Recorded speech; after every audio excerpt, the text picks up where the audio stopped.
Convent High School. Registration only $125. Registration only $125.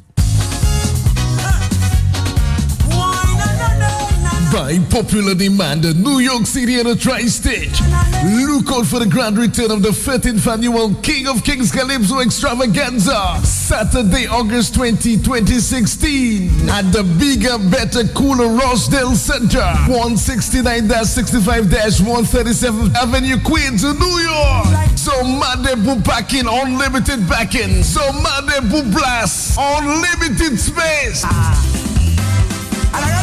Dominica Promotions presents the record-breaking King Days, Daddy Chess Hunter Squanto Observer Tasha P, Rabbit Solo Wizard Trinata, and Calypso Queen Shanae. I really love Dominica. Young Bull Bob Cy Lucas, Professor Pigtail, also Buyo Ambassador Essa Banter. Anyway, you give it to me, I'll take it. Backed up by the swinging stands, doors open 9 p.m. Entrance $40 in advance, and get a chance to win a round trip ticket to Dominica plus a World Creole Music Festival season's ticket, plus 3 free barrel shipments to Dominica. How did you get there, mister? Partners include the government of Dominica, QFM, the big station, DBS Radio, Digicel, TNO, Bullseye Pharmacy, Dominica Cargo, USVI, Easy Barrel, Neo Expressions, Tesoto. Call or WhatsApp 1767-225-0625 for more information. The 13th annual King of Kings Calypso Showdown, New York City, the greatest show on earth. Sakai. Manchester United have made an incredible signing from the Caribbean. Everyone's watching Flo, a real game changer. My word, this team's giving the fans plenty to cheer about. Flo has joined with Manchester United to bring you behind-the-scenes action, live updates, and exclusive videos. Stay updated with red alerts. Text MUFC to 2300 to sign up, or download the app at flowmanunited.co. Flo and Manchester United, together we're in a different league. You can say that again. Conditions apply.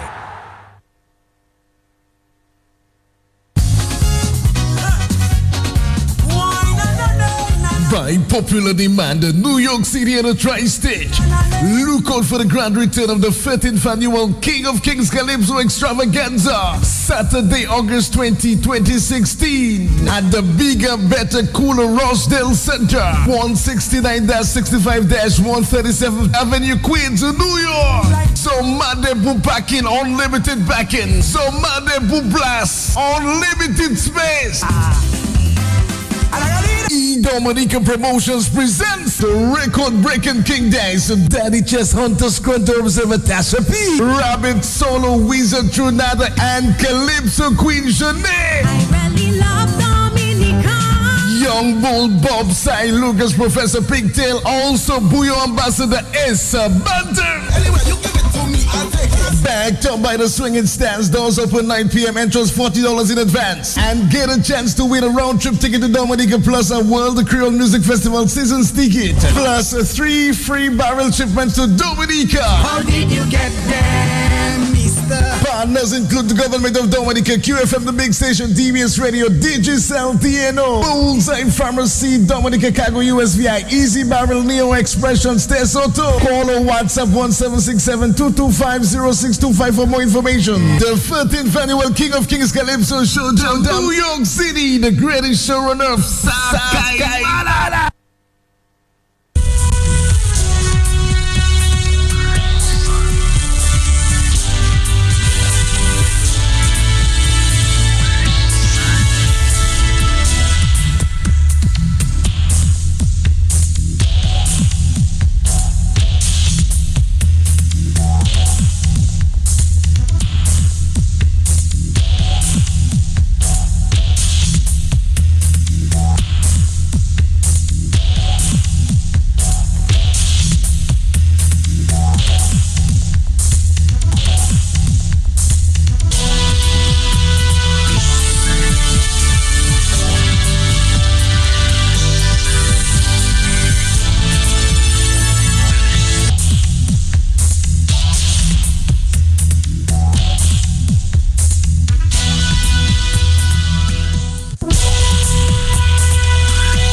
Okay, Dominica, as you know, on a Monday, we usually update you on some things going on in the country and do a few follow-ups from last weekend.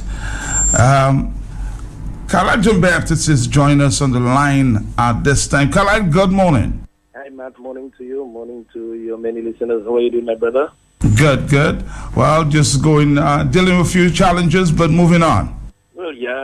Challenges are part of life, you know. And I must say, I want to give God thanks and praise. Matt, yesterday we had a fantastic church service at our church in Point Michel, the National Shrine of Our Lady of La Salette. We did not have electricity. We don't have electricity there. The place is dark. But the many faithfuls, church faithfuls who turned out, and we had a wonderful time, and we give God thanks and praise. And of course, coming on the heels of this huge fire there on, was it Saturday or Friday night? Friday night, yes, and I'm also aware that the police are questioning a few people, brought in a few people for questioning. They have, just brought them in, having a few questioning, let them off, and the process continues. So we expect something to come out from that very, very soon. We're praying, we're keeping our fingers crossed, and we leaving no stones unturned. And once you attack the people of God, the church, you're looking for problems, and that is where the position is. But what else is happening? I know we had a few follow-ups to deal with this Monjon situation. Any updates just yet, Khaled? Well, not exactly. But just before I go to the Monjon situation, I want to also just bring a brief update on that situation dealing with the priest also, where we saw the pictures of the Catholic priests being distorted and being dealt, whatever they dealt, they did with it. Really, really unfortunate. So again, Matt, the church is under attack. Not only the Catholic Church, but church in general. They are under attack, and the faithful, they have to take stock. They have to pray hard, and the devil is at work. The devil is doing a lot of work. So let's not let the devil get the better of us. The various churches, the Pentecostal, the 7 days, the whatever it is, don't let the devil get the better of us, and let's continue to pray hard. The devil is hard at work, and so let us go on our knees and pray hard, and let the blood of Jesus continue to guide us spiritually, and let's do what we have to do, Matt. So let's now deal with the matter in Monjon. We, like I said last week, we're hoping that by today, that the teacher in question, that is the teacher, yes, we expect by today she will have decided on what way she would go, if she would pay up this $1,000+ and get the matter closed, or risk having her name out in the public, let the public know who she is, identify her, and look at her for who she is. Because, you really do not expect to take people's children, or people's children money, and get away with it. You are the sole custodian of that money. She did not, like we heard some time ago, she did not perchance say that she threw it away in error in the garbage bin while cleaning. She could not possibly say that, and so we and then get away by some sort of technicality, and so we know that that is not in the bag at all. But Khaled, here's another situation that's developing. I'm being told that in La Plaine, Khaled, the school there have a few laptops, if you will, or laptops, or what do you call the other device? Was that tablets, Khaled? Tablets. Yes. Being stored in the police station there. Hearing me well? So they use the tablets during the day, and they transfer or put the boxes of tablets at the police station for safekeeping. I was told yesterday by somebody close to the La Plaine school that one box with a number of tablets, Carlisle, disappeared. Are you hearing me well? I'm listening. Disappeared. So one box is missing. They put it there for safekeeping. Who's guarding the guards now? This is what you have to follow up on, Carlisle. So one box disappeared, huh? So number of these devices there is no more. See, can you believe it? Take it. Are we for real in this country? Yes, sir, we are for real. And I was told that the education minister is aware. So why are they not reporting these things? But that education minister there, this education minister there, anyway, brother man, when you, I don't know, let me just... Finally, leave it alone for now. We do some investigations. What's up in the courts? Well, this morning in the court, well, you would have heard that a new magistrate will be taken out of office this morning to add to the complement of what they have and bring the total, I think, to 8. We have Gilroy, who was sworn in sometime last week. We have Mr. Asquith Riviere, who is also on the bench. And we expect Mr. Hansel Valerie to be sworn in very soon as a lay magistrate. And today, the complement goes up. So we expect, Matt, that when you get to court, that no longer will you be hearing that we have a shortage of magistrates. We have there's no magistrates, and then the magistrates court, the whatever. Although they are working on the extreme conditions, however, taking copious notes with a pen and a book, but at the same time, in doing that, we need to compliment them because some of the magistrates are very, very dedicated from what I've seen, coming to court 9 o'clock and working long, tedious hours for very, very little pay. The remuneration as a magistrate is not very much in Dominica, but albeit that justice has to be done and they are there to mete out justice.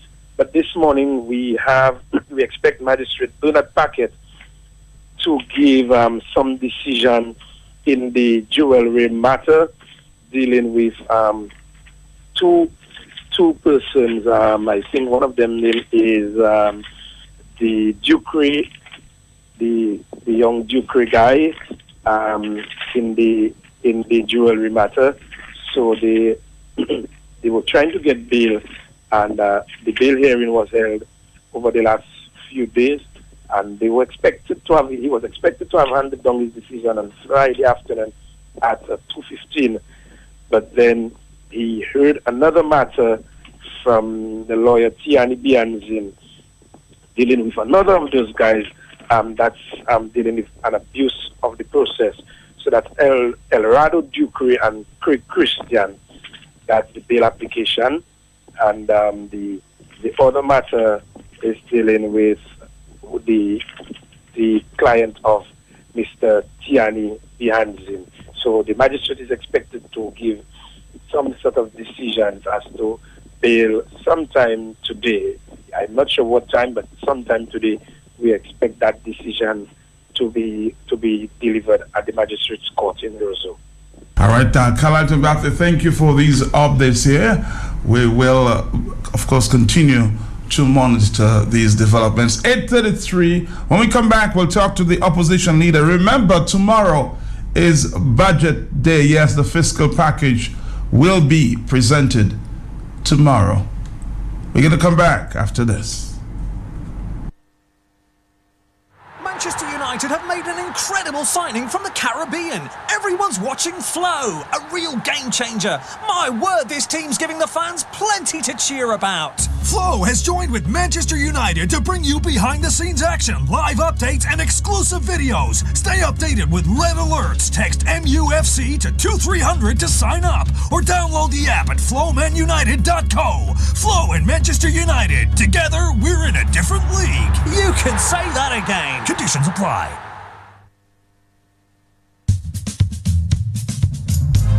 This is it, the 2016 Madam Wop Duet Canada Cultural Show. Madam of Madams is on Saturday, October 1st, 2016 at the St. Peter's and Paul Banquet Hall, 231 Milner Avenue, Markham Road at 401 in Toronto, Canada. The best of Dominica's culture will be on display as we celebrate the Madam Wap Duet Canada's 5th anniversary. The Madam Wap Duet Canada Cultural Show, Madam of Madams, will be a fierce contest as past winners and runners-up bring their experience, flair, and beauty to the stage. There can only be one Madam of Madams. This year's theme is Viva CC Calderon, honoring one of Dominica's cultural advocates, Mabel Alice CC Calderon. Tickets are only $50 for dinner, show, and dancing. October 1st, 2016 Madam Wap Duet Canada Cultural Show, Madam of Madams, at the St. Peter's and Paul Banquet Hall, 231 Milner Avenue in Toronto, Canada. See you there.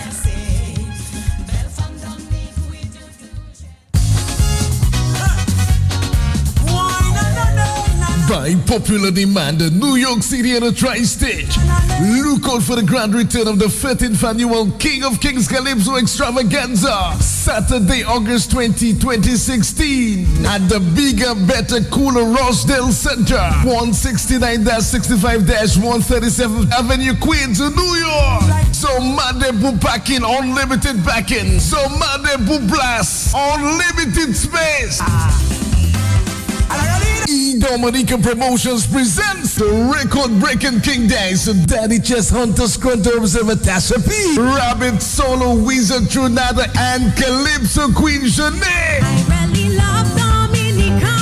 Young Bull Bob Cy Lucas, Professor Pigtail, also Buyo Ambassador Essa Banter. Anyway, you give it to me, I'll take it. Backed up by the swinging stands, doors open 9 p.m. Entrance $40 in advance, and get a chance to win a round trip ticket to Dominica plus a World Creole Music Festival season's ticket, plus 3 free barrel shipments to Dominica. How did you get there, mister? Partners include the government of Dominica, QFM, the big station, DBS Radio, Digicel, TNO, Bullseye Pharmacy, Dominica Cargo, USVI, Easy Barrel, Neo Expressions, Tesoto. Call or WhatsApp 1767-225-0625 for more information. The 13th annual King of Kings Calypso Showdown, New York City, the greatest show on earth. Sakai.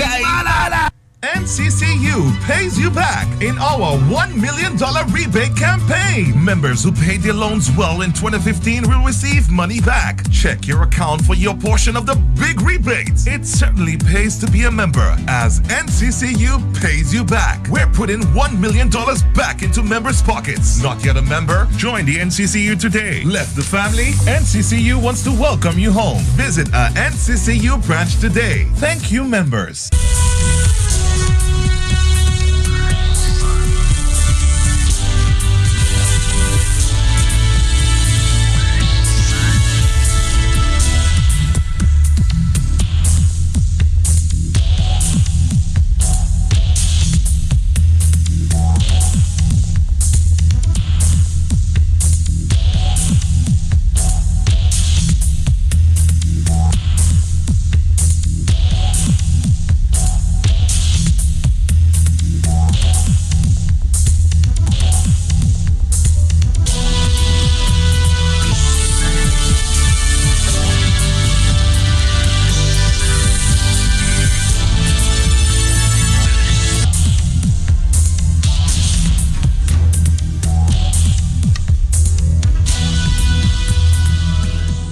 Good morning, good morning, good morning. Just news, just getting some news out of Venezuela that, two of his family members have been indicted in the United States in drug trafficking conspiracy charges, prosecuted says, on the weekend there. So we'll be following that story there. But two of members of the Venezuela president, Maduro, arrested on drug trafficking conspiracy. Good morning to the opposition leader. Good morning, Lennox Clinton. Good morning, Matt Peltier. How are you doing today? Well, interesting news. I see you smile when I know what you feel inside. I like that. Good morning to the people of Concord and Marga, the people of Dominica at home and abroad. It's nice to be here with you, Matt. start of a brand new week, a very interesting week in which we'll see the presentation of the budget, week in which we'll see the march of 1,000 patriots in the city of Roseau.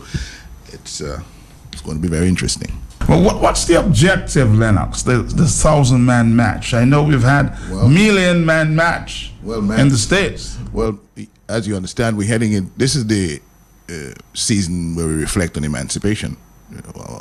Freedom from slavery many years ago, many moons ago. Emancipation Day is coming up.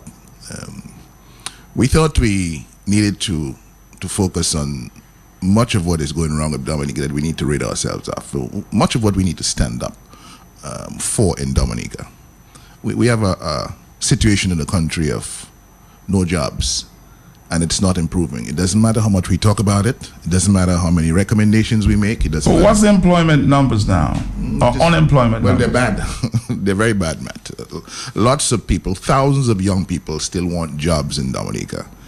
And there's no reason why the situation cannot be improving. And all you hear from the government is excuse after excuse. Its national employment program was supposed to have improved the situation. It has not. Some people have received some temporary relief, so they've been receiving some money for some time. That disappeared. We've always said that the focus should be on sustainable jobs so that you get the growth engines of the economy working. Of course, years ago we were hearing the complaint of the global financial crisis, and I guess this year when we come to the budget statement tomorrow, you'll hear about Tropical Storm Erica. Everything is going to be blamed on Tropical Storm Erica. Why we didn't get this done, why we didn't get the next done. You expect the blame game to be played, that it has been for a number of years now, as people have been looking for real results that can improve the quality of their lives. And so, Matt, this march on Thursday, the 28th, is a march for jobs. It's a march for justice in Dominica. It's a march for an improvement in the quality of life, a reduction in the cost of living. It's a march for electoral reform. It's a march for so many things that we want to see happen in Dominica that are not happening. A march against child abuse. A march against the abuse of government funds. This whole lack of transparency that we see in the handling of our monies from the sale of passports and so on. So a lot of people around Dominica have many reasons why things need to change. They have many reasons why they need to remind the government that all is not well. They have many reasons why they need to, as a loud voice, say to the government, listen, what you're doing is not good enough. We deserve better in Dominica. Enough of the excuses. Start getting some real work done for the people, and that's what Thursday is going to be all about. Start doing some real work instead of finding. Look at the situation. I'll mention this example because it's important. For some time now, going back to 2014, we've had a situation at the Margaret Hospital, the national hospital that is located in Margaret. We call it the Margaret Hospital, but in fact, when we say the Margaret Hospital, we really mean the national hospital located at Margaret because of the geographic area that it serves, Kalinago territory all the way down to Calabishi, and the fact that it is responsible for providing the accident and emergency care needs arising out of the operations of the National Airport at Melville Hall. In 2014, in May, that facility was shut down for termite infestation, and arrangements were made for some makeshift facility downstairs of the original building so that you were cramping the hospital facility alongside the health center in really tight space downstairs with poor ventilation, which has led to the problem now that caused the shutdown of the temporary makeshift facility a couple months ago. For 2 years, the government has spoken first about rehabilitating the facility to cost $1.9 million, which was put in the budget of 2014-2015. And then they walked away from the idea of rehabilitation and said what you really needed there was a new facility, a brand new state-of-the-art hospital. But in 2015-2016, they only budgeted $1 million for which they were going to spend in 2015-2016 $100,000. So 10% of what they were budgeting for the new hospital, they would spend in the fiscal year that was just ended in June. Nothing happened. Nothing was done. We asked the question of the Minister of Health about the Margaret Hospital back in December of 2015. And he said that there were preliminary designs that had been developed and so on by the health team that would be looked at by the public works and so on. And he also indicated that there would have been a period of about, from the time that you prepare those designs and so, a period of 2 years to actual construction of the facility. We come now to budget of 2016-2017. And the government that told you 2 years ago they were considering or they were committed to build a new hospital at Marriott, all they are providing for in this budget, 2016-2017, is $300,000 for design and preparatory work on the new Marriott Hospital. So you know it is not anytime soon, if at all, you're going to see any new national medical facility at Marriott, notwithstanding the urgency of the need.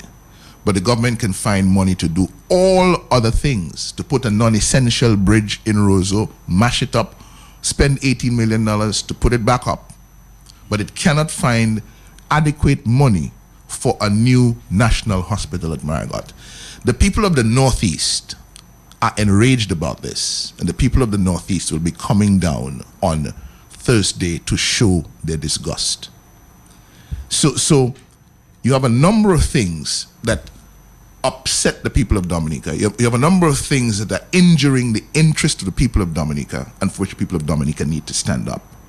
And the opportunity presents itself in the 1,000 Patriot March on Thursday for that to happen. You see, in democracies, Matt, like ours, it is important that people express themselves. It is important that people let those who are governing them know that, no, what you're doing is not acceptable. We need answers to the questions around our passport money. For example, how can you tell us that you only picked up $23 million from the sale of passports in 2014-2015, but then without any explanation, in the following year, 2015-2016, when you budgeted for 70 million, you were able to pick up 99 million.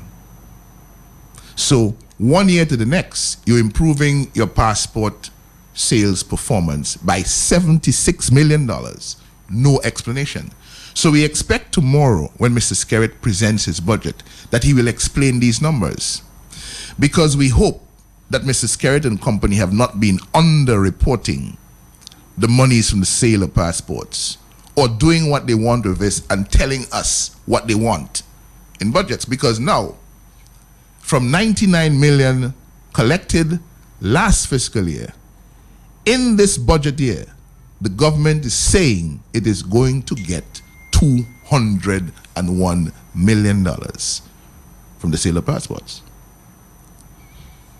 That sale of passports now becomes the biggest revenue item on the books, the biggest revenue item in the budget, at 35.5% of the recurrent revenue of the state. The largest single revenue item is now the sale of passports as per this budget. 2 years ago, it was 6%. Passport revenue was 6% of the total recurrent revenue. It has grown sixfold to 35.5% of total recurrent revenue in the budget of 2016-2017. The questions the public has is, how are you going to do that if for the past 2 years you have been achieving 23 million and 99 million? How are you going to make the jump to 200 million when the environment is more competitive, and when even institutions like the IMF are telling you this is a source of revenue that could come to an abrupt end, and there's uncertainty over it? Tied to that, Matt, here's the government telling us that it has shifted major dependency for recurrent revenue on passport sales, but at the same time telling us that we have issues emerging like de-risking, where the international financial institutions have concerns about the risk that our movement of money into Dominica exposes them, the international banks, to. And along with other islands in the Caribbean, we may find some of our banks have been de-risked, debanked, being taken out of the system. They lose their correspondent banking arrangements in the United States, which would leave us in a situation where we have no access to transactions in US dollars that would have implications for our tourism business, that would have implications for manufacturing, that would have implications for services, that would have implications for the ordinary person in Dominica who receives a little money every now and again from the relatives up in the United States through MoneyGram and through Western Union. We want to hear in the budget tomorrow, Matt, with clarity from Mr. Skerritt, especially from the standpoint of the Monetary Council and the Eastern Caribbean Central Bank, what is being proposed to resolve this critical issue that could have devastating impact on the economy of Dominica, notwithstanding all the things that he will promise and talk about in the budget tomorrow. So that the solution now is what attracts our attention. And Mr. Skerritt has sat on the Monetary Council now for 14 years. He's been there since, for 12 years. For over 12 years, he's been on the Monetary Council. He's one of the seniors there. And we're not hearing his voice much. We're hearing other people talking about what can be done, partnering with stakeholders and so on. And we hope that there is a sensible solution to this that does not come and tell us, oh, how people don't like us and we small, so they're trying to get rid of us and so on. They have done business with you all of these years. A problem has emerged now where you're involved in things that are exposing the banks, the same banks that were blamed for the global financial crisis, and the same banks that have been subject to new regulations that cause them to pay hefty fines as a percentage of their market capitalization when they get involved, or when they're found to be involved in these money laundering things, or these counter financing of terrorism misdemeanors and so on. They get fined hefty money. And they believe that islands like Dominica, who are involved in the sale of citizenship and selling citizenship to people all around the world, expose them to that sort of risk. You cannot tell me that you can tell the people of Dominica what you want, and you maybe can fool some people in the OECS. But when you as a government, you're selling diplomatic immunity and diplomatic passports to questionable individuals, the global banking system, where new compliance regulations compliance burdens have been placed, you're not going to fool them. They're going to look at you as suspect because of the way that you operate, and the business coming out of your jurisdiction will be seen as suspect. And so it is not just for these governments in the Caribbean to talk about what other people must do. In other words, the Treasury Department in the United States, they want to go up to Capitol Hill to lobby and so on. It is also about what they are willing to do. Because over the years, what have they been doing? They've been passing anti-money laundering legislation. They have made pious comments about wanting to see success for the countering, the counteraction to the financing of terrorism. But when you look at their practices in their homeland, when you look at the money that is being laundered through these islands, when you look at, for example, in Dominica, somebody in the citizenship business, in the citizenship by investment business, bringing into an account in Dominica $1.5 million and claiming it to be from the sale of passport, but it is directed to his private gas station account. You can fool people in Dominica with that. You cannot fool the rest of the world. They will put a red flag as big as this room up against it and say, hey, this is cause for concern. And when you have a lawyer laundering millions of dollars for a sitting minister of government, the records are passed to the Financial Intelligence Unit. They're passed to the Financial Services Unit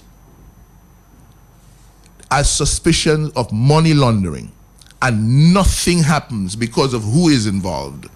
Do not believe that you're fooling anybody but people in Dominica. The rest of the world is watching. They see these things, they understand.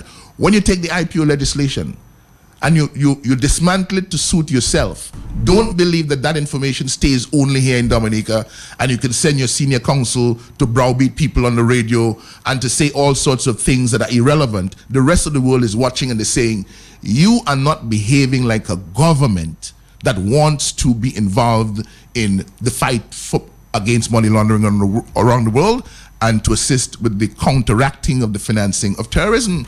Look at how we found ourselves in the case of Alison Madweki. We found ourselves in a situation where the lady ended up with a passport in a matter of days. The Prime Minister arrived in London on the 15th. By the 20-something of the month, the woman had a diplomatic passport and a diplomatic rank that we didn't know anything about. She was Trade and Investment Commissioner for Dominica. We knew nothing about it until she found herself in trouble with the authorities later down in the year. And then they came and said, oh, well, they've distanced themselves from her, etc. Where's the passport? Same thing happened with Corallo, in 2012. Corallo had our passport, diplomatic passport, as our envoy in Rome. We knew nothing about it. When the Financial Intelligence Police came to arrest him for whatever they came to arrest him for, he said, you can't arrest me, I'm a diplomat. But the guy at the time was on Interpol's list of most wanted criminals. He was holding a Dominican passport. So how do you believe that the due diligence procedures, the compliance efforts of the banks around the world will ignore these things about Dominica and about other islands in the Caribbean? Because St. Lucia had the story too with Jufali and so on some months ago. So it's not about what other people will do. It's not about blaming other people for this. It's about what we have done to contribute to it and what we are willing to do to pull back from it. And we hope we hear some of that in the budget of Mr. Skerritt. Hold that thought, Lennox will come back. Let's take a break. Remember, we are in the hurricane season. Be sure you're well supplied with any prescription drugs that you or your family take on a regular basis. This can be a daunting task, as some pharmacies will not honor refills until the last refill is nearly used up or has run out, or without approval from your doctor. If necessary, visit your doctor for an extended prescription. Weeks may go by without the ability to get refills, putting your health or even your life at risk.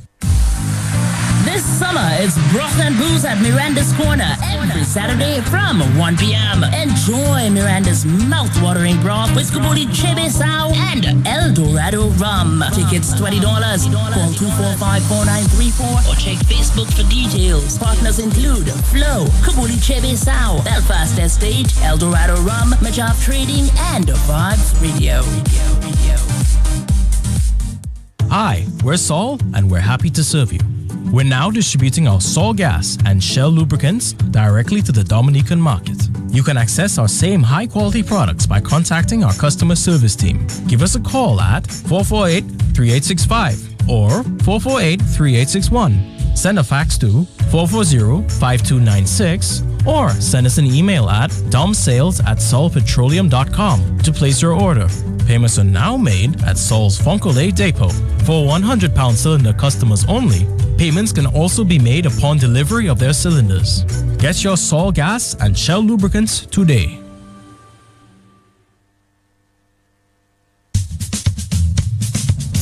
This is it.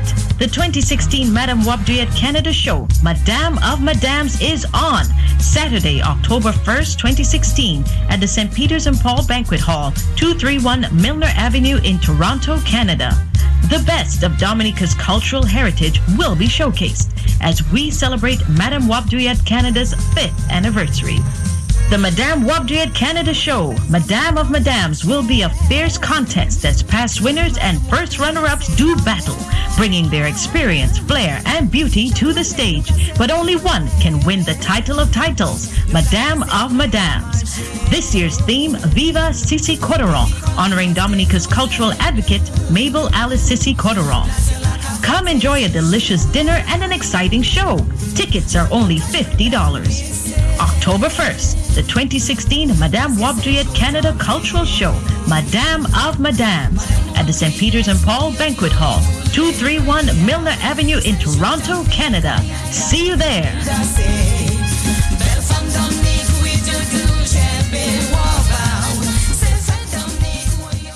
Dragon Windows, hurricane safety tips. Protect and connect. While many use plywood, the downside to plywood is that it must be put up at the last minute when a hurricane is approaching. Plywood also blocks light from coming into a home, so it will be very dark inside if power is lost. Pre-installing screw anchors around openings speeds up installation. More expensive than plywood are panels made from steel, aluminum, plastic, reinforced fabric, or composite materials. Storm shutters, roll-up shutters are permanently attached to a house, which makes them easier to deploy than plywood. All you have to do is roll the shutters into place by a simple click before a storm. Some shutters use perforation or translucent material to let in light. Dragon UPVC Windows recommends easy operating rolling shutters. Safeguard your property in this hurricane season.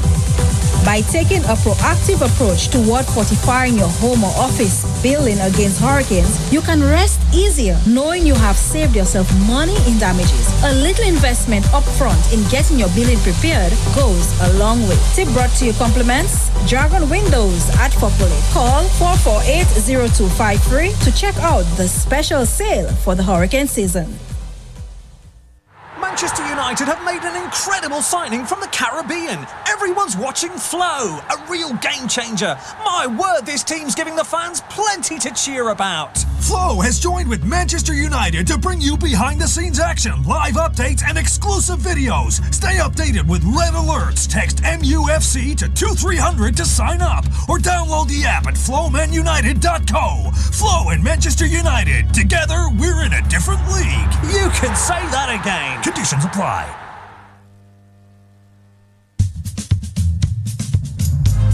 This is it. The 2016 Madam Wap Duet Canada Cultural Show, Madam of Madams, is on Saturday, October 1st, 2016 at the St. Peter's and Paul Banquet Hall, 231 Milner Avenue, Markham Road and 401 in Toronto, Canada.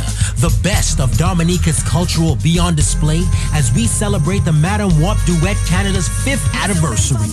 The Madam Wap Duet Canada Cultural Show, Madam of Madams, will be a fierce contest as past winners and runners-up bring their experience, flair, and beauty to the stage. There can only be one Madam of Madams. This year's theme is Viva Cici Calderon, honoring one of Dominica's cultural advocates, Mabel Alice Cici Calderon.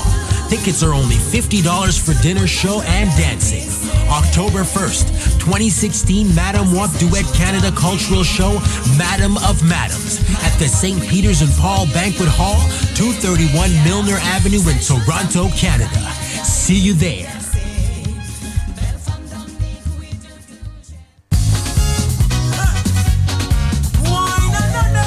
By popular demand, the New York City and the Tri-State. Look out for the grand return of the 13th annual King of Kings Calypso Extravaganza, Saturday, August 20, 2016, at the bigger, better, cooler Rosedale Center, 169-65-137th Avenue, Queens, New York. So Madebu backing, unlimited backing. So Madebu blast, unlimited space. Dominica Promotions presents the record-breaking King Days, Daddy Chess Hunter, Scrunter Observer Tasha P, Rabbit Solo, Wizard Trinata, and Calypso Queen Shanae. I really love Dominica.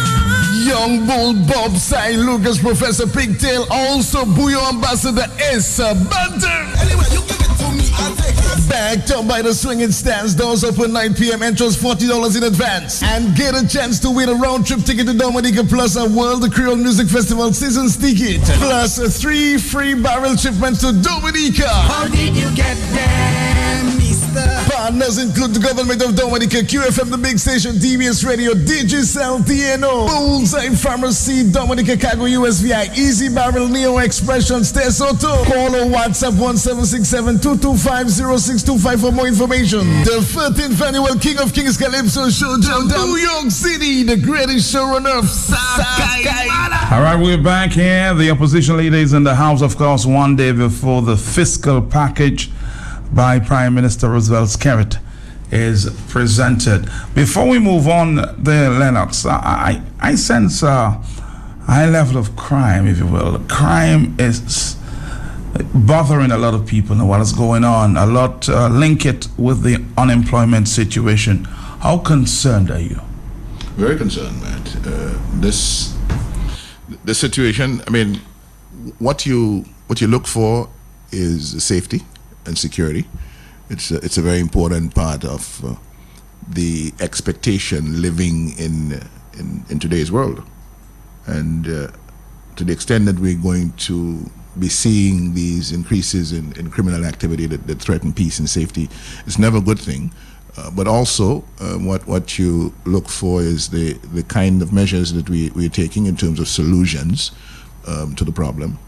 But you see, when you have examples where leadership is getting away with just about everything, and you have a justice system that is playing favorites, you're going to run into problems. You're going to run into serious problems, policing crime and reducing the levels of crime in Dominica, because we cannot be a nation of double standards and believe that we can solve the problems of crime.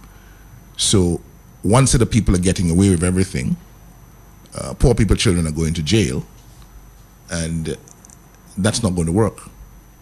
The more those injustices continue, is the more difficult the authorities will find it to bring crime under control. And you know, and so we're asking for sensible, responsible behavior on the part of law enforcement, on the part of the political directorate, the ruling party, the people responsible for the conduct of government, to ensure that there is fairness all around, and to ensure that there are opportunities for people to do meaningful things with their lives, and not the idle hands that the devil is finding work to do, for which the devil is finding work to do.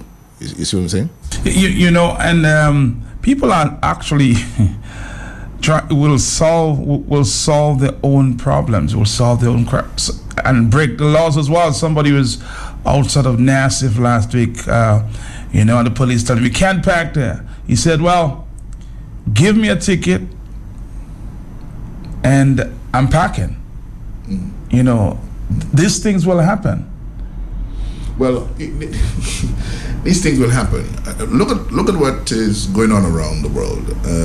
Look at the way, the reactions you see to persistent injustice that people feel they can do nothing about. We're seeing a similar trend in Dominica, where the injustice just continues and it continues and it continues, where one set of people are benefiting from the resources of the state. The government comes up every opportunity it gets, and it serves off something to fool people, to tell them to hold on, something is coming, but nothing ever comes. And all they do is that they keep people in misery, they keep people in subjection so that people can be dependent on them. And that is not a state of things that you want to see. You want people to live lives that are wholesome, that are independent of other people. You want people to be earning their own money and making their own decisions, and not have to feel that they're dependent on some corrupt politician to determine whether they can pay a bill tomorrow or whether they can eat bread the following day. But that is exactly where the government has been heading. And when you have people in that kind of subjection, when young people with brains in their heads who went to school look at what is going on and they see only one set of people corruptly benefiting from what's going on, it's going to lead to retaliation. It's going to lead to people saying, no, I cannot take any more of this.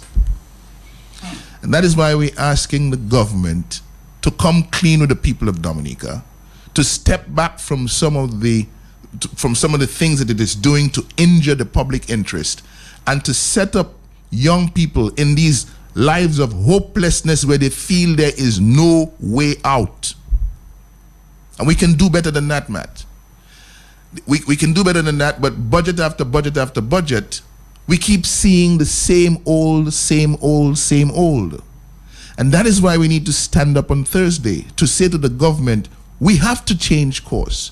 We cannot be coming with these self-serving measures every year that do well for you and do well for your friends, but the majority of the population continues to suffer. The growth engines are going nowhere. And you know, on the 13th of July, the Executive Board of the International Monetary Fund concluded their Article 4 consultation in Dominica.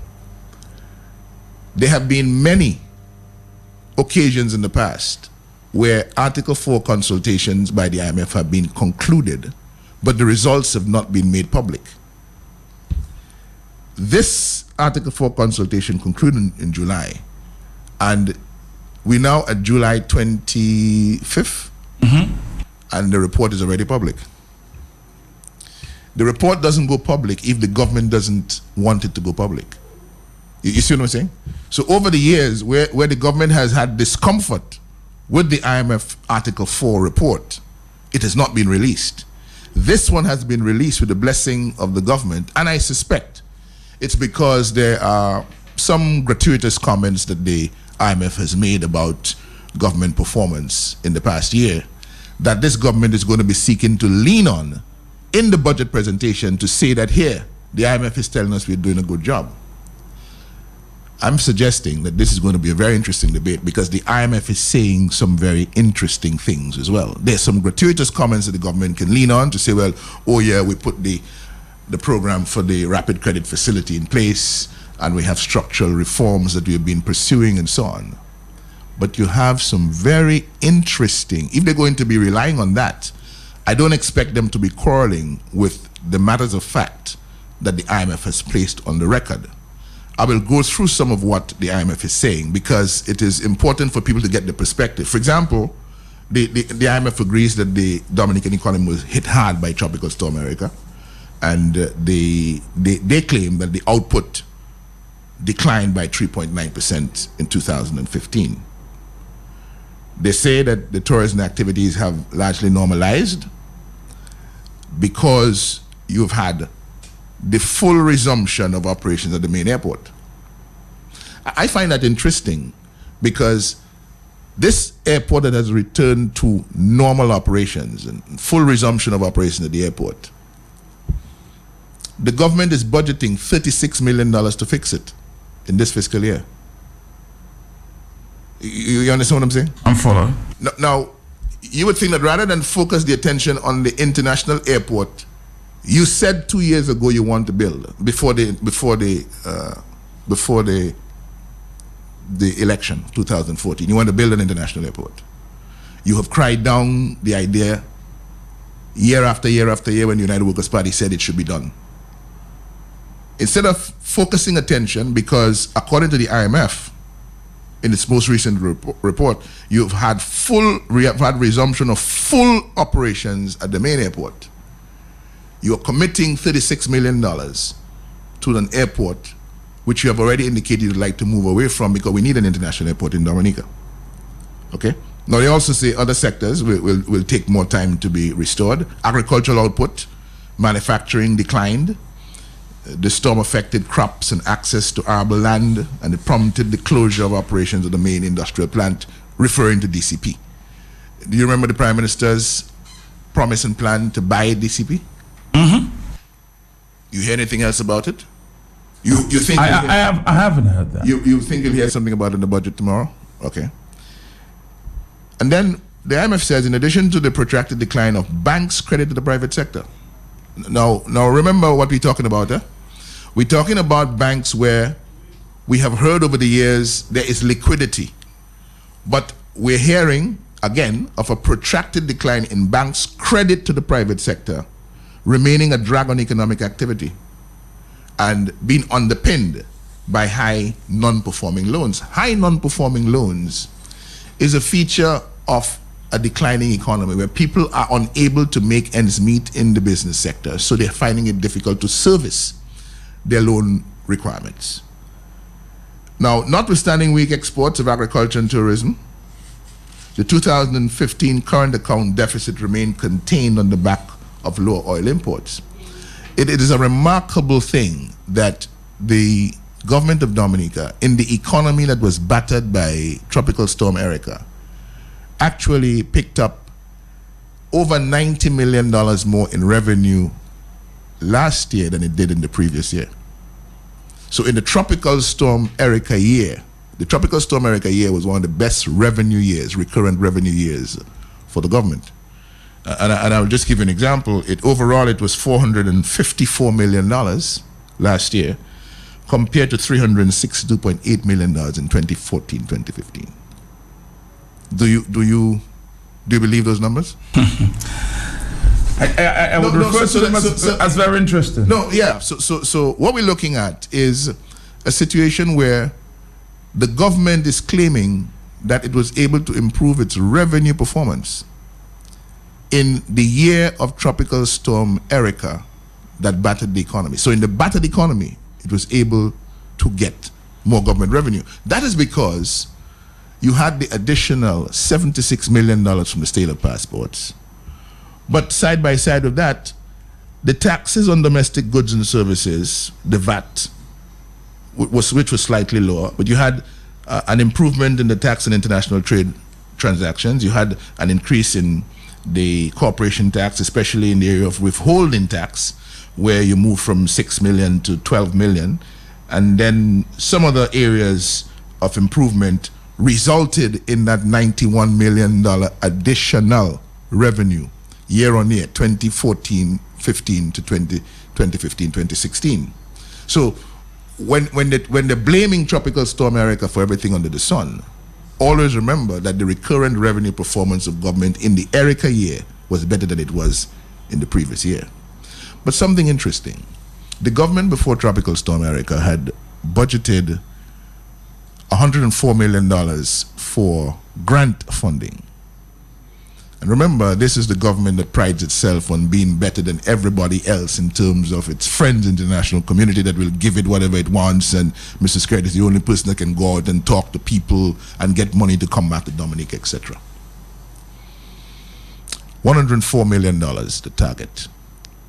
For you collected 32? Collected 32 million.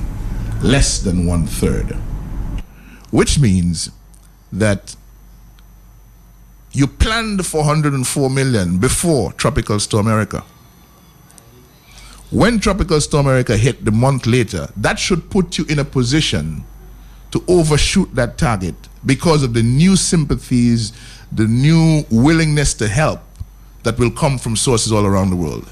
Instead of achieving the target, you only got to less than 33%. So what happens to, or what happened? Which means that the international community didn't really listen to us. So what happened to Baron of Scotland? No, hold on. We set a target, and the World Bank blessed it, that we needed $1.3 billion for national reconstruction. That $1.3 billion, we never heard a plan from the government as to how it was going to go about raising and what were the targets, whether it was going to raise that money over 3 or 4 or 5 years. We're hearing now from the IMF report that the government is responsible for raising 2/3 of that. So the expectation is you will get maybe 1/3 from grant funding, concessionary funding and so on, but then you will have to you will have to take responsibility for coming up with 2/3. Do the math, Matt. What was the figure they told us? $1.3 billion, right? So 1/3 of $1.3 billion is in excess of let's say $430 million. So that will come in over the years on, I don't know over what period of time, but we now have an amount of close to $1 billion, close to $900 million that Dominica has to find. How is Dominica going to find that? We hope that we will see a clear plan in the budget tomorrow.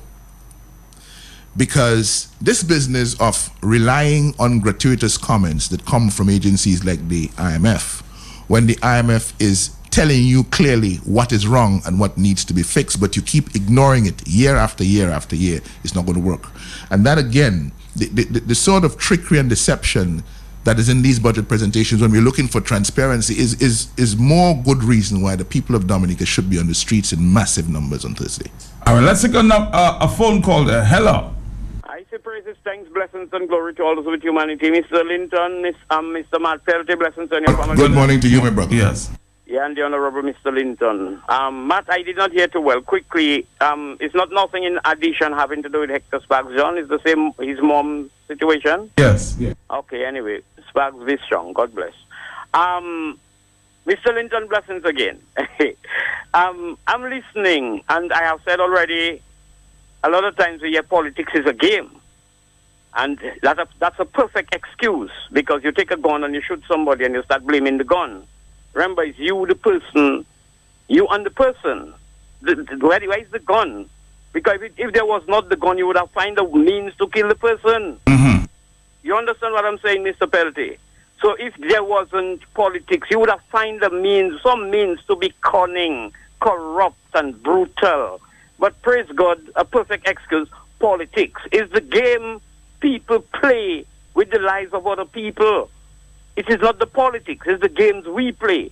And I just wanted to say we should not have, Mr. Linton, a little cautious, on a cautious note, having to do with watching all the criminal activities by this administration. And maybe the world is watching and taking note. Let us not take comfort in too much comfort in some intervention like Grenada. Maybe we're looking to be lucky because the world is preoccupied with all manner of evil. Terrorists bombing by there, man driving truck in there and shooting. And so we ourselves, we should not take too much comfort in that. We have to do something to slay this monster we have created. So really and truly, I do not see somebody coming and save us, because guess what? Afghanistan and Iraq and all these places, Syria, have a lot of people so they can kill one another.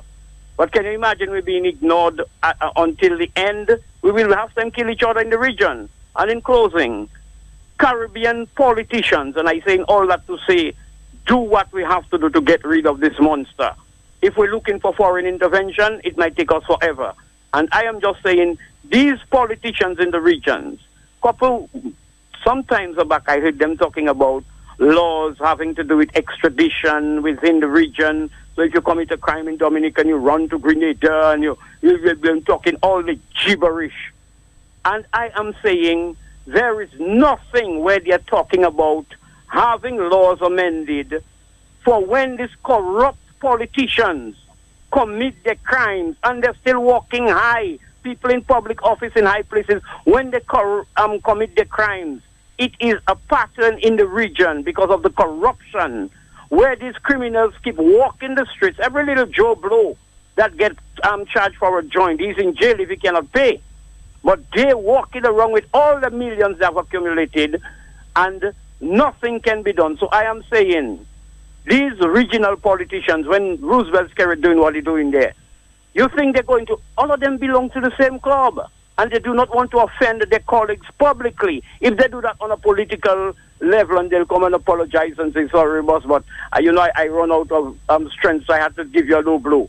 But publicly to come out the Grenada, let's say the Grenadian Prime Minister criticizing openly the corruption, he have no evidence, they'll be diplomatic about it.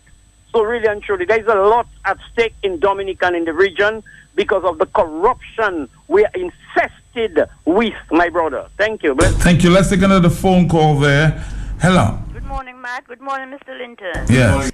You. Good morning. Mr. Linton, I'm saying this to you. Please, you people, please don't take no more insults from that house like what happened the last time. The speaker can't keep on telling you all about low IQ. Where's her high IQ? They are no more intelligent than you United Workers Party people are. And please don't take any more. You must stop her. And if she don't want to stop, everybody walk out. Thank you. How you intend to deal with the speaker? And in the last session, a lot of confrontational attitudes there. Well, no. The thing is, I think, Matt, in terms of the House of Assembly, the Speaker, keep in mind my passion is for genuine parliamentary oversight. We're in Parliament to deal with legislation. We're in Parliament to deal with overseeing the business of the governance of the country, especially how the public finances are collected and expended. And we're there to represent our people. That's all we come for, and we in the opposition are no illusions at all that is what's supposed to happen. What we have in Dominica is a very cynical, very unfortunate situation where the government in the parliament, the government side in the parliament, is on an agenda of the paramountcy of the Dominica Labour Party, and it is using its majority in the parliament to frustrate oversight.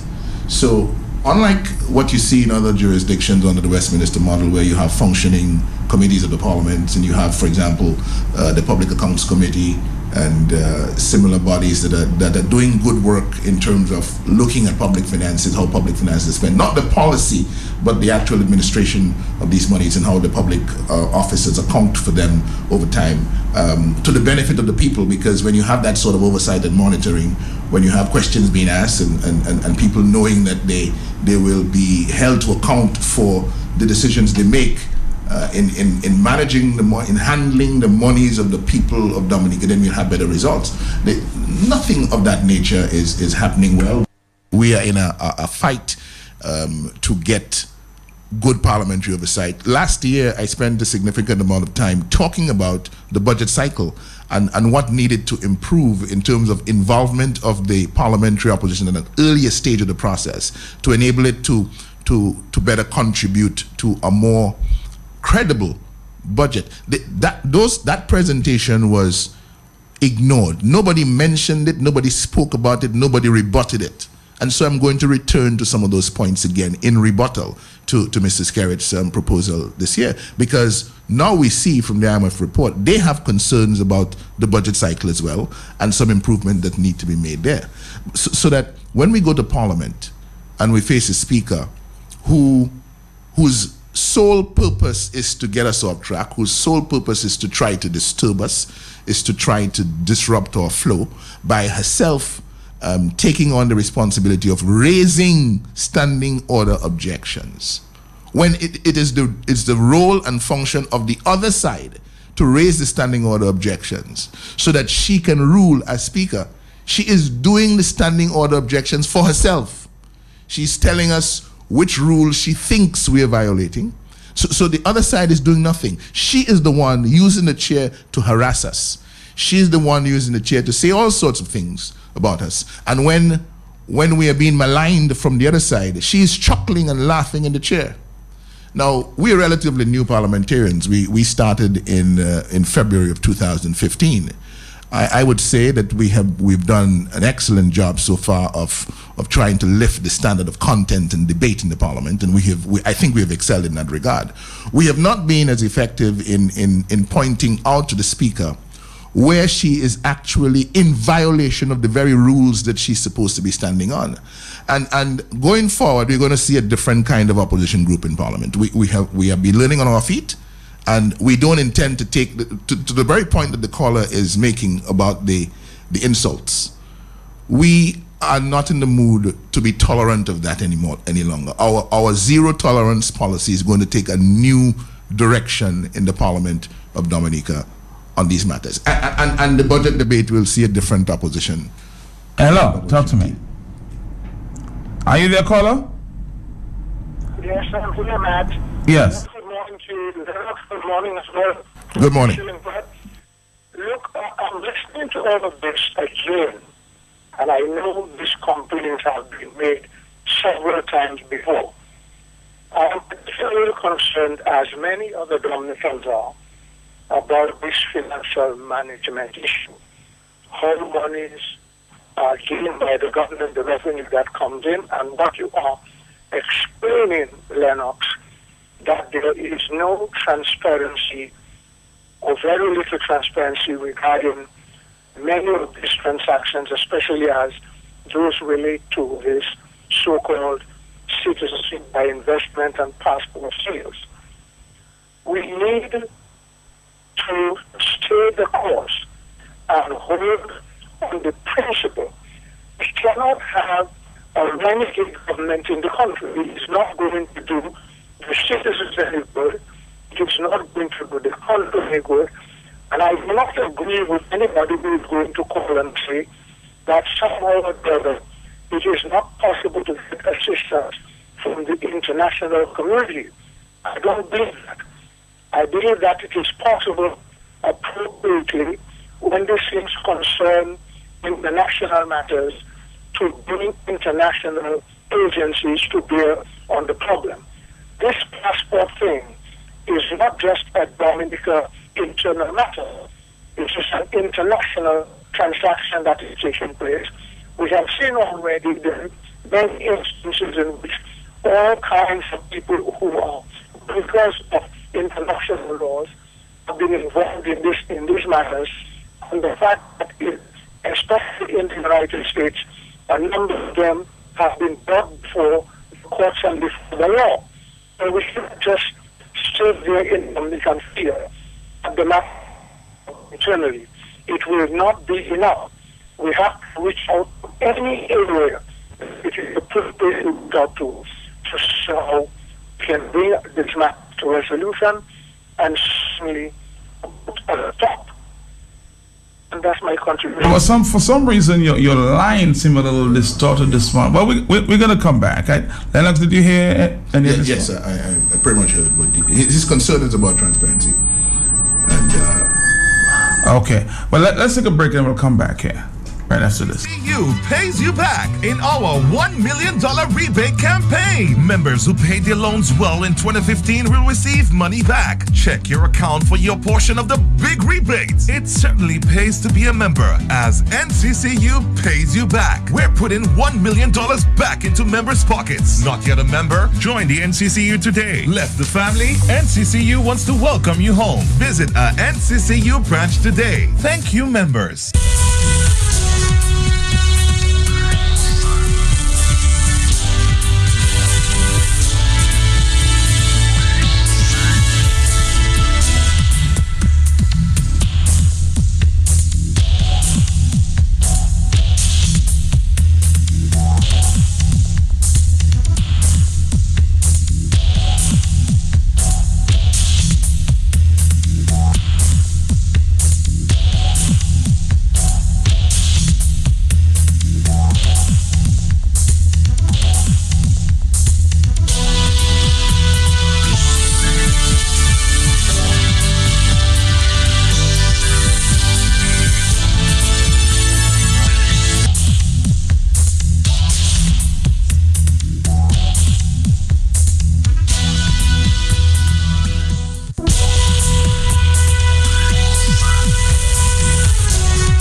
Our focus this morning, the fiscal package to be presented tomorrow. Let's take a phone call. Hello. Matt? Yes. That's Papi. Yes, Papi. How are you doing, Matt? Hey, good. What day is the match? On Thursday. Matt, I'll be the #1 guest. But I want to meet with Linton before the match. All right. You want to discuss some matters of Linton? I am determined that Roosevelt Skerrit must step down. All right. Here's the opposition leader. Yes. Good morning, Papi. How are you doing? Hello? Good morning, Papi. How are you doing? Linton, Yes, sir. I want to speak with you. Yes, I'm in town this I want to morning. sit down with you. I'm in town this morning. I want to. Where can I meet you in town? Well, I'm going to be here for another half an hour, so you can You can make arrangements to meet him after this morning, okay? Yeah, we have to meet. Yes. Okay. Make that match serious. Yes, sir. Skerrit overdoing it. It's time we stand as Dominican and tell Skerrit enough is enough. Enough is done. All right, Papi. Thank you very much. Papi wants to join you, but you see, that match. Yeah, but man, that's a very important sentiment. You see that enough is enough sentiment. We don't get it. A lot of us in Dominica just don't seem to get it. How much for how many more years are we going to take the same old when we know we can do better? Where are the jobs? And this Thursday is an opportunity for young people to come out in numbers so that the government that serves them know they are unhappy with the failure of the government to put in place systems, arrangements for lifting the economy so that they could get a chance to go to work. We said it is possible, and we believe that it is possible to produce or to create 5,000 new jobs in the space of 3 years. From what we've seen in the past year or so, it could even be more than that. But this government is not thinking. This government is not implementing properly.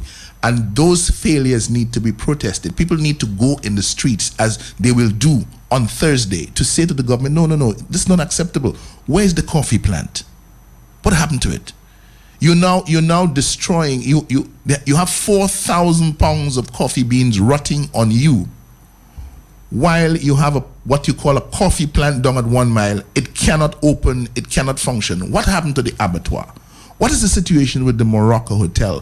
What is happening with the Kempinski Hotel that you have been collecting money for more than 2 years? It's 2.5 years now. February 2014 Memorandum of Understanding with Range for the Development of Kempinski. 2 years now? 2 years? 2.5 years that you have been collecting money. $220,000 US per investor for up to 800 investors. You could max out at $176 million US for what you're doing down there. More than a year ago, you went to the parliament. You violated your own land use policy to hive off 15 acres of land from the Cabritz National Park to give it to Range for the construction of the Kempinski Hotel. And in 2016, 2.5 years after you started collecting money, all that is going on down there is some monkey business about clearing land and some things that they're talking about now, that the budget is coming up, so that the Prime Minister is spared the embarrassment of saying that nothing is, of realizing and accepting that nothing is going on down there.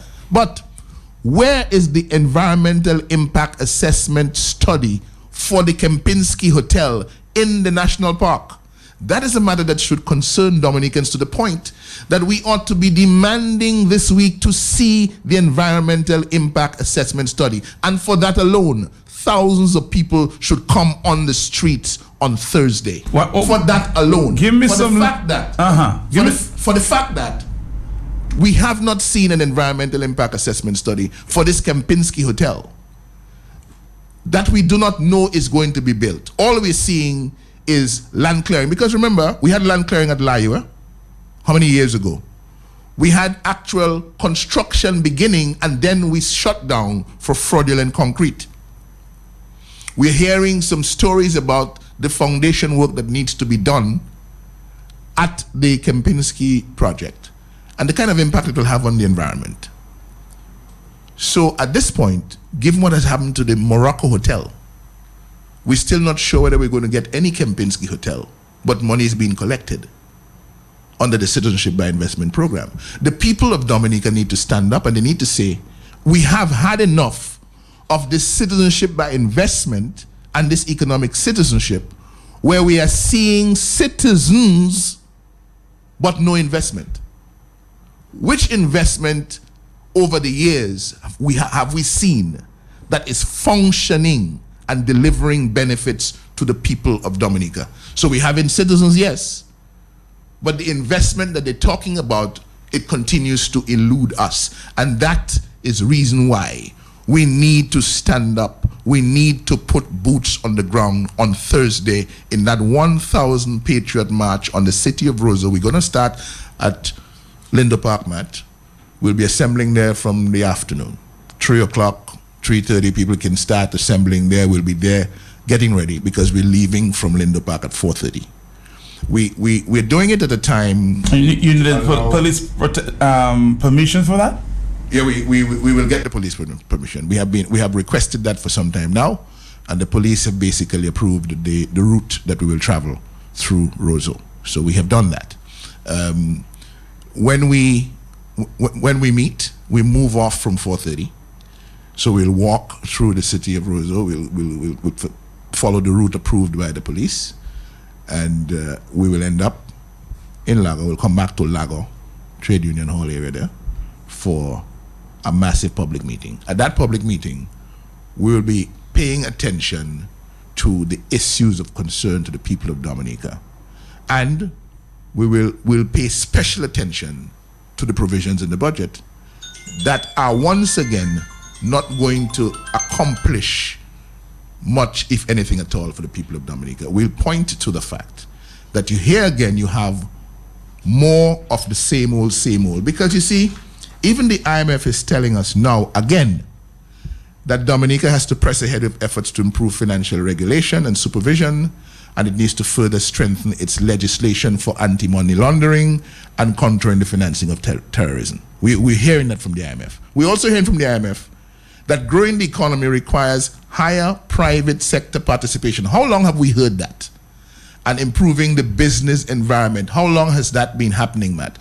So where's the improvement in the business environment that we've been talking about for the entirety of the term of this Labour Party in government? Where is the higher private sector participation? We've been talking about it for 16 years. And the IMF says in this regard, Dominica must continue to pursue structural reforms that facilitate an efficient operation of markets, in particular reforms to boost external competitiveness, including the areas of labor markets, export diversification, access to finance and energy costs. We still have very high energy costs, notwithstanding the fact that we have hydro. And our work, the amounts of money that we've spent looking for geothermal as an alternate source of energy has not delivered one single megawatt of power, more than $50 million later. So these questions that the government has to answer, we want to underline them on Thursday when we walk from Lindo Park through the streets of Roseau, the 1,000 Patriot March. All right, let's take a phone call here. Hello? Hello? Somebody's on the line but not paying attention. Hello? Hello. Yes. Good morning. Good morning. Good morning, sir. This is Anbak. Yes, Anbak. How you doing, Lenox? I'm doing well. Okay, let me tell you about that budget. That budget, we take a lot of gimmicks in that country. And I find to our own self, we have a lot of people that are educated in this country and a lot of people that thinking money buys everything in this world. But money is not buying everything, because when you watch the young youths on the road, it's just on the road not getting no job. And Skerrit Cobalt getting all the millions, and they don't know how to spend it because it's a money laundering they have. So we have to understand, when you see a man making a gimmick, we like monkeys, because what happened to us, all of us just believing in one man, just giving us blows. And but Handak, will you be there on Thursday in the 1,000-man match? Matt, you know I'll always be there, and I'll be on the microphone speaking too, because I have a lot of issues to let go. Okay, my brother, thank you very much. Hello. Good morning, man. Good morning, Mr. Yes. Linton. Mr. Linton, I think you should explain to the people where is Lindo Park, because a lot of people doesn't know it's Lindo Park. Explain to them it's Goodwill, close to the hospital. All right. When you did that, Lindo Park is in Goodwill. It's right next to the hospital. That is the big park there that Danny Luque and company have been trying to do some rehabilitation work on, and so there's where we'll be gathering, and we'll be gathering from 3 o'clock, as early as 3 o'clock in the afternoon. We will be there talking, having some music, talking among ourselves, getting ready for the walk or the march on the city of Roseau. We're starting in Goodwill, and we're going down the back road and into the city. And we're ending with a massive public meeting in Lagos on Thursday night. And you know, Matt, when you look at what, again, because I suspect this IMF review in the most recent Article 4 consultation is going to be a significant part of the excuse platform of the government, and the patting ourselves on the back that we are doing well. But here's an interesting piece that says, the current account is projected to deteriorate on the back of the increase in reconstruction investment, and then to gradually improve as exports of agriculture, tourism, and manufacturing activities recover. So they have not recovered yet. They will recover sometime. The imbalance is expected to be financed primarily with external capital grants and official concessional loans. Let's focus on that, because I told you earlier that on the capital grant side, we had a 2015 budget of 104.4 million, and we actually received 32 million. In terms of loans, we had a 2015-2016 loan target of 33.1 million. We actually got 15.3 million. Now, in alongside that, the IMF is telling us in its report that Dominica has no access to international financial markets, and the space for domestic borrowing is limited. Based on these reasons, the IMF expects lower capital expenditure than is projected in the budget. This is significant because remember, in that 1.3 billion required for national reconstruction, or that 1,013 million, that $1,300 million we need for reconstruction, 2/3 of it the government is supposed to find. The government is supposed to find 2/3 of it. And the question is, how is it going to do that if it has no access to international financial markets, and if the space for domestic borrowing is limited, and if the IMF itself is agreeing that based on those factors, the capital revenue and the capital expenditures are going to be lower than what is projected in the budget? It means the reconstruction that we're talking about is seriously in jeopardy because of the indications here that government is going to be seriously challenged to raise the money. Hello. Hello, good morning, Matt. Yes. For the longest while you have me on there. Mm-hmm. What I say now, I ready to sponsor my vehicle to carry a load down Thursday afternoon. Okay. But I just asking all members to pay $5 to go back at and load $5 alone for gas. Okay. All right, so check you out. Yes, Matt. Yes, Matt. Give them your name again. Yeah, I'll bring a load down, man. I'll be there. Oh no, tell them your name. Baron, that's my name, man. Baron, okay. I just wanted them to know Baron from Bakatel. You know, you just All right, my brother. All right, thank you very much. You just have to contribute $5, and you'll get a ride from Bakatel. Hello.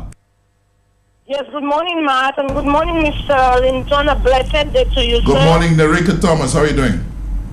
Good, great. Mr. Linton, you just said something real valid there. I've been thinking for years. They've been promoting all those hotels, and where are the access? So you could see the trickery in this government. And another point I would like to submit, Matt, can you put somebody who makes charcoals on an operation table? That's the type of person we have, the one-man government for our finance minister in Dominica. And I believe the reason why Dominica is in that state, some people have been paid or given money by this government so they can stay silent. But the logo of the then Labour Party was all shall eat and not some shall eat. So Roosevelt Garrett has been paying people so they will stay hot, but they know they're feeling it. And that's not fair to humanity. Anyway, Mr. Linton, stay strong in the Lord and continue doing what you're doing because you are reading it plain like a book. Thank you very much. Big protest action, or should I say protest? Yes, in the form. 1,000 man march planned there for Thursday from the Lindo Park grounds down to, will culminate at the Lago area there. Hello, talk to me. Good morning to you, Matt. Yes. And good morning to the honorable leader of the opposition. Morning, sir. Matt, I am of the view, and many other Dominicans are of the view, that Mr. Linton is doing a very good job with respect to the role that he has been playing as the leader of the opposition in informing and educating the nation. With that being said, he deserves to be followed. Matt, Mr. Linton has highlighted many great points there today. And as we speak about the main growth sectors, especially agriculture, since Mr. Sterrett has taken office as Prime Minister, you know that they have always been overestimated. And he has never spent the money that he says or estimated for the various projects, especially agriculture. From 2007 to 2012, where the audit reports are available and they show the actual spending, all of them is below what? All the estimates are below what is being projected. So Dominicans, let me just tell you, Mr. Linton doesn't have to tell you you have to come. When we have personal problems at home or anywhere in the workplace, we take action so that we get remedy. So the point is, until you do not feel it, you do not come out. However, because a number of you are unemployed, you must show your faces in the place that you must show your face, because you know why? It is important that the government see and know know the real problem, that you are unemployed, that there is what they call poverty, extreme poverty in this country, and you must participate. You must not wait until it happens to you. Don't think that you're going to sit in a corner and something's going to come. When you act, is then action will be taken. If you do not come, how are you going to do? It's not Mr. Linton you're going to make feel good or bad, It is for you who's doing it. Because you sit there sometime and you say the opposition does nothing. But we are the opposition collectively. We have to come out. So let us show our face in the place. It is for Dominica and it's for the government to wake up because the government has been doing nothing. And I say nothing here because I will tell you this is a no result government. Thank you for the opportunity, Matt. Have a great morning. Thank you too. Thank you. Yeah. Yes. Yeah, Matt, I say good morning to my brother. So there. Yeah, but on this matter, when we're looking at Thursday, and we're going to be doing this 1,000 Patriot March, the whole point is that there's a necessity for the agricultural community in Dominica, the farmers of this country, to show their disgust. Even very recently, the Prime Minister was ridiculing farmers in Dominica, talking about who have reject and who doesn't have reject, and basically, even in terms of DAPEX, an entity committed to the export of agricultural products and so on, asking the government for some assistance so that they could improve their work on behalf of the farmers of Dominica, and the Prime Minister taking the request to some comedy show on Kyrie, ridiculing DAPEX, ridiculing the farmers of Dominica by extension, and for all those reasons, for the neglect and abandonment of agriculture, the systematic neglect and abandonment of agriculture over the years, the farmers need to come out in numbers. The young people, the not so young who have not been employed, who they don't know what a job is, they need to come forward. They need to come to show the government that is not acceptable. The people who were dislocated in some way, shape or form by Tropical Storm Erica and believe that reasonable time has passed for them to see a change in their circumstances need to hit the streets with us in that 1,000 Patriot March on Thursday afternoon. And I'm talking about, we've had some severe dislocations in manufacturing, we have some severe dislocations in the tourism sector, notwithstanding that the IMF is suggesting tourism activities have normalized. You think tourism activities have normalized in Dominica? Where? And with the normalization of tourism activities, the government couldn't host earlier this month the CARICOM Heads of Government Summit, although it was its turn to host. They begged Guyana to host it instead. But tourism activities have largely normalized following the resumption of full operation at the main airport. I mean, it is true that sometime last year, the Minister of Tourism said Dominica is open for business and everything is normal once again. But the proof of the pudding is always in the eating. The government came back in 2016 where hotels in the Roseau area needed a little cash injection and refused to host the CARICOM Heads of Government Conference on its turn in the Commonwealth of Dominica. So we're in serious trouble, Matt, and we will highlight the serious difficulties we face and how we get out of them in that march, ending with the public meeting in Lago on Thursday. So that right now, people are asking questions. They want to know how they're going to get there, and some people all around the country, individuals are making arrangements to support their colleagues who would like to be at the march. So in some areas, people are arranging for carpooling. In other areas, people are arranging to organize for buses to come down from the areas. This is a national event. This is a national event of significant importance as Dominica stands up to say to the government, the way you have been running our affairs is not acceptable to us. And either you're going to change course or you're going to move out of the way so that better can be done. You don't believe that we can do better, but we believe that we can do better. You believe that it is only you to do better. It is only you to get richer while the rest of the country gets poorer. We want to eradicate poverty. We want to lift the standard of living of our people. We want electoral reform and so on. And so we are standing and we are marching 1,000 patriots and more on Thursday from 4 o'clock, 4:30 at Lindo Park. We hold these truths to be self-evident, that all men are created equal. I have a dream that one day on the red hills of Georgia, sons of former slaves and the sons of former slave owners will be